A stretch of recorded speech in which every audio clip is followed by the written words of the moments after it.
40 people have died in a stampede, including 9 children in Karur.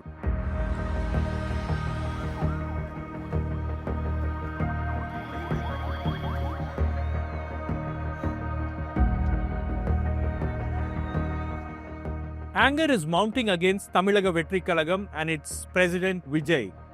The party and Vijay are facing tough questions over mismanagement in organizing the campaign event at Karur, while the police and the district administration are also being equally criticized for failing to anticipate the weekend crowds.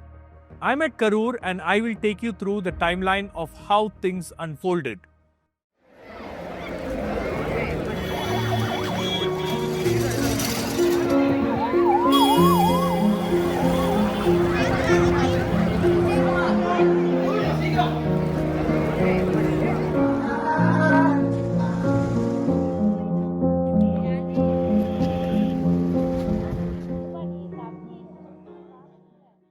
On September 25, TVK submitted a letter to the police requesting permission for a rally in Karur town on September 27. The party asked for one of the two locations, the Lighthouse Roundtana or the Ulavar Sandai, which is also known as the Farmers Market. The letter said that TVK expects at least 10,000 people to attend Vijay's rally, stating that both suggested locations are thickly populated business areas. The police instead allocated Velusamipuram on the Karur-Erode road. This location is often used for political rallies. Vijay was slated to speak at Namakkal at 8:45 am. He would then travel around 40 kilometers and speak at this location at around 12:45 pm. But Vijay reached Namakkal only at 2 pm. He delivered a speech there until 2:30 pm. He proceeded to Karur around 3 pm. But this is where trouble started. According to police sources, at least 5,000 supporters followed him in their own vehicles. And in Karur, at this location, crowds began gathering at around 9 am. This included families with children and many young women, a rarity in political rallies. By the time Vijay was about to enter Karur, the sides of the roads were already packed with supporters. There were very few barricades to keep them from spilling onto the roads. Vijay reached this venue 6 hours late, at 7 pm.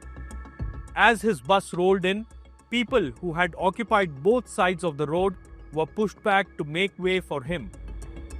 And the 5,000 others who had followed him from Namakkal also entered this area. Even before Vijay reached Velusamipuram at around 6 pm, several people had begun collapsing due to dehydration and exhaustion. Ambulances had already started rescue operations, ferrying them to nearby hospitals. The situation only worsened with Vijay's arrival at Velusamipuram. More people started rushing towards the bus to catch a glimpse of their cine icon. Normally, Vijay has the habit of switching on the spotlight inside his vehicle so that supporters can see him through the tinted windows. This time, he did not do so. The supporters waiting in Karur and those who followed him in the vehicle could not see him. It was evening and tried to get close to the bus.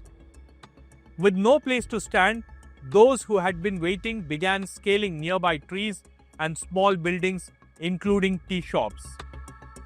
Most of these buildings only had tin roofs that could not withstand the weight and collapsed. A tree branch onto which Vijay's supporters were clinging on collapsed, causing more injuries, and it turned the entire scene chaotic. Vijay has started delivering his speech and continued even as the chaos broke out. His speech was interrupted thrice by more ambulances rushing in. Seeing more supporters collapse, Vijay threw water bottles into the crowd and asked people to make way for the ambulances. Power fluctuations in this area also added to the confusion. The generators malfunctioned and Vijay's microphone stopped working midway. Police sources told TNM that several people threw footwear and stones in an attempt to capture Vijay's attention to what was happening there. Vijay asked the crowds if he can continue to speak and they said yes. Unable to hear him, supporters began surging closer towards the bus.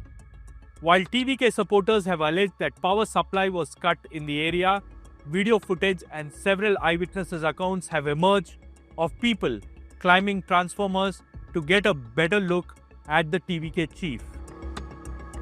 This triggered at least 3 stampedes, one near the tea shop, another one near the Ganapati bakery, and the third one occurred near the generators.